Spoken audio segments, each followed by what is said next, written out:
ये बताइएगा कि जो चार्जशीट खैबर पख्तूनख्वा हुकूमत के ख़िलाफ़ जो है वो पेश की जा रही है और क्या उसकी बुनियाद के ऊपर गवर्नर राज लग सकता है?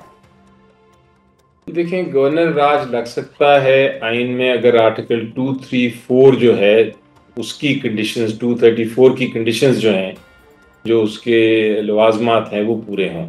और उसमें ये लिखा हुआ है कि अगर एक सूबा आइन के मुताबिक नहीं चल रहा तब आप उसको गवर्नर राज लगा सकते हैं, और वो भी पार्लियामेंट अप्रूव करेगा, जॉइंट पार्लियामेंट, तो 2 महीने के लिए, और एक्सटेंड कर सकते हैं उसको आप मैक्सिमम 4 या 6 महीने के लिए।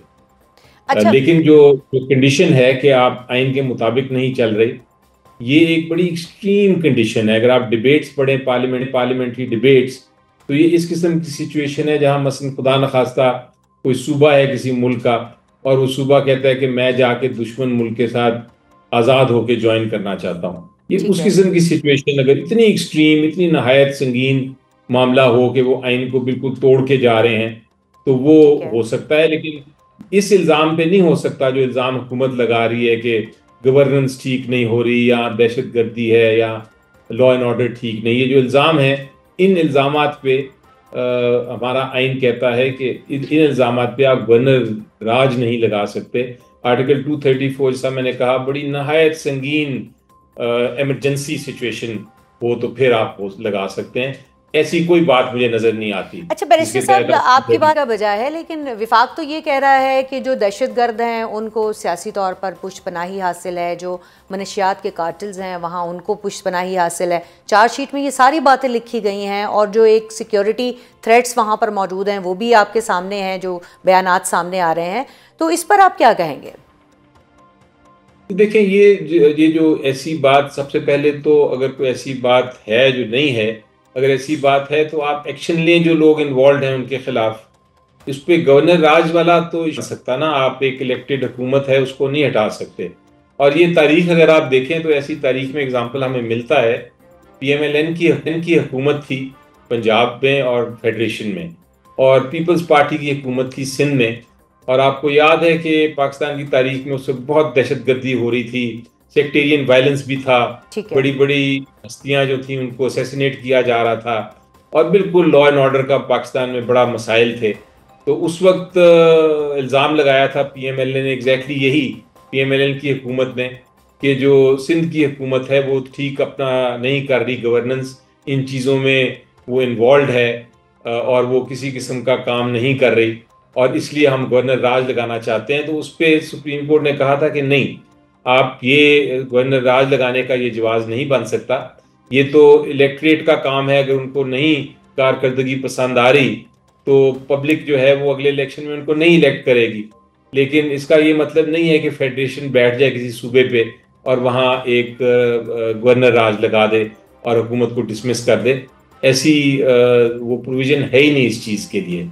जो अगर ये बात सही है कि मिस गवर्नेंस की वजह से आप एक हुकूमत तब्दील कर सकते हैं, तो फिर आप सिर्फ एक काम देखें, IMF की रिपोर्ट देख लें, या जो बिजनेस एडवाइजरी एक थिंक टैंक है उनकी रिपोर्ट देख लें, या यूनाइटेड नेशंस के जो हैं ह्यूमन राइट के कमिश्नर, उनकी आप रिपोर्ट देख लें, तो आप कहेंगे कि ये तो फिर पाकिस्तान में भी करप्शन भी है, और पंजाब में भी करप्शन है, और वहाँ लॉ एंड ऑर्डर भी नहीं, आइन भी नहीं माना जा रहा, इसलिए हुकूमतों को तब्दील कर लें।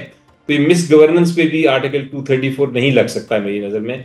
ये अवाम का काम है कि अगले इलेक्शन में किसी को अच्छी कारकर्दगी पे या बुरी कारकर्दगी पे हटाएं या वापस लेके आए। ठीक हो ये गया, ये तो आर्टिकल जाहिर है कि अवाम 234 का का काम फैसला है। होना चाहिए। इस हद तक तो जो है वो आपकी बात से कोई भी जो है वो इख्तलाफ नहीं कर सकता। बैरिस्टर साहब, ये भी बताइएगा कि जो आप की तरफ से पाकिस्तान तहरीक इंसाफ की जानिब से एक ये धमकी दी जा रही है कि ऐवान को जाम कर देंगे, उसके अलावा भी जो है वो धमकियाँ सामने आ रही हैं कि गवर्नर राज लगा कर तो दिखाएं फिर रिस्पॉन्स आएगा। तो ये इस तरह का जो रद्द अमल है वो क्या हो सकता है? क्या रद्द अमल जो है वो तहरीक इंसाफ देख रही है? देखें, किसी ने नहीं कहा कि पार्लियामेंट में जाके हम कोई पार्लियामेंट को रोक देंगे। ऐसी तो कोई स्टेटमेंट PTI की तरफ से तो नहीं, नहीं ये तो आई। कहा गया है ना कि कार्रवाई नहीं चलने देंगे किसी सूरत। देखिए, कार्रवाई ना चलने देने का तो जहां जो मुझे समझ आती है वो तो यही है कि पार्लियामेंट्री तरीके हैं। जिस तरीके से आप पार्लियामेंट को जब सेशन चल रहा हो उसको आप डिसरप्ट भी कर सकते हैं, उसमें प्रोटेस्ट भी कर सकते हैं, उसको रोक भी सकते हैं। लेकिन वो पार्लियामेंट्री तरीके हैं, ये तो नहीं मतलब कि आप बंदूक उठा के किसी को खुदा न खास्ता पार्लियामेंट की जो सेशन है रोकेंगे। हमने कई बार प्रोटेस्ट किया है, हमने कोरम पॉइंट आउट करके किए हैं, हमने डिबेट करके पार्लियामेंट को नहीं चलने दिया, हमने प्रोटेस्ट करके नहीं चलने दिया, और सेशन में और कई बार चलाया भी है हुकूमत में। आपने देखा बजट लेकिन सेशन कई तहरीक बार हुआ इंसाफ पर है। बैरिस्टर साहब इल्ज़ाम ही यही है कि तहरीक इंसाफ पार्लियामान के अंदर जो है वो किसी कानून साजी का हिस्सा नहीं बनती, किसी जो एक कार्रवाई है उसका हिस्सा नहीं बनती, या तो हंगामा होता है या फिर वो वॉकआउट कर जाते हैं। तो ये कोई उस तरफ जो है वो मोहर सख्त करने नहीं जा रही पीटीआई? बेहतर नहीं होता कि पार्लियामान के अंदर बैठकर जो है वो एक जो कार्रवाई है उसका हिस्सा बना जाता? देखिए, बिल्कुल मैं तो समझता हूं कि पार्लियामेंट में अगर आप हैं तो पार्लियामेंट में आप डिबेट करें, बड़ा मौका मिलता है और जी। हम उसमें पूर्ण हिस्सा भी लेते हैं। आपने मेरी बहुत सारी स्पीचेस सुनी होंगी, आपने देखा कि 27वीं तरमीम को भी हम लोगों ने मिलके पूरी तरह अपोज किया। हमने सवाल जवाब जब होते हैं हुकूमत से, हम पूरी तरह उसमें भी हिस्सा लेते हैं। कई कवानीन है जिसको हमने सपोर्ट भी किया, जी। लेकिन कई मामला पे हमें वॉकआउट का भी हक है। ये भी एक पार्लियामेंट्री ट्रेडिशन है, प्रोटेस्ट करना भी पार्लियामेंट की ट्रेडिशन है। अब आपको मसलन एग्जांपल दूं कि हमने 2 दिन पहले हमने एक सवाल उठाया मिनिस्टर ऑफ स्टेट जो है इंटीरियर के, उनसे कि आप बताएं कि हमें आप कब मिलवाएंगे खान साहब से अडयाला जेल में, क्योंकि ये न्यूज़ आई हुई थी, सोशल मीडिया पे गर्दिश कर रही थी कि उनकी सेहत ठीक नहीं है। तो उन्होंने जवाब उसका नहीं दिया, और हमने फिर प्रोटेस्ट में हमने कहा कि हम इसको सेशन को हम प्रोटेस्ट करेंगे जब तक आप इसका जवाब ना दें। ठीक है। और हम प्रोटेस्ट करते रहे। तो ये भी एक पार्लियामेंट्री तरीका है। हमने फिर सेशन फिर उसके बाद नहीं चला आगे। कोशिश की गई कि कुछ कवानीन पास किए जाएं, लेकिन वो फिर उसके बाद एडजर्न हुआ। तो ये कहना कि हम हिस्सा नहीं लेते, ये भी गलत है। और मेरा ख्याल है कि ये इल्ज़ाम लगाया जाता है और ये बेबुनियाद इल्ज़ाम है। कम से कम आप सेनेट की तो कारकर्दगी देखिए, आपके सामने है, आप भी उसको देखती जी हैं बड़े बिल्कुल। गौर से, आप लिखती भी हैं, और आप ने आज भी देखा होगा कि काफ़ी डिबेट हमने की अच्छा और करते रहेंगे बैरिस्टर साहब कल तो है ज्वाइंट सेशन है, ठीक है। ज्वाइंट सेशन में जो है वो कुछ 5 बिल्स जो हैं उनके पास होने के हवाले से जो है वो एजेंडे के ऊपर रखे जा रहे हैं।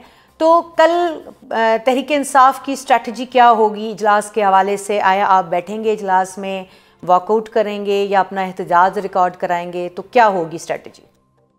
देखिए, एक स्ट्रैटेजी तो यकीनी होगी, और वो ये है कि हम डिमांड करेंगे कि हमारी मुलाकात कराई जाए,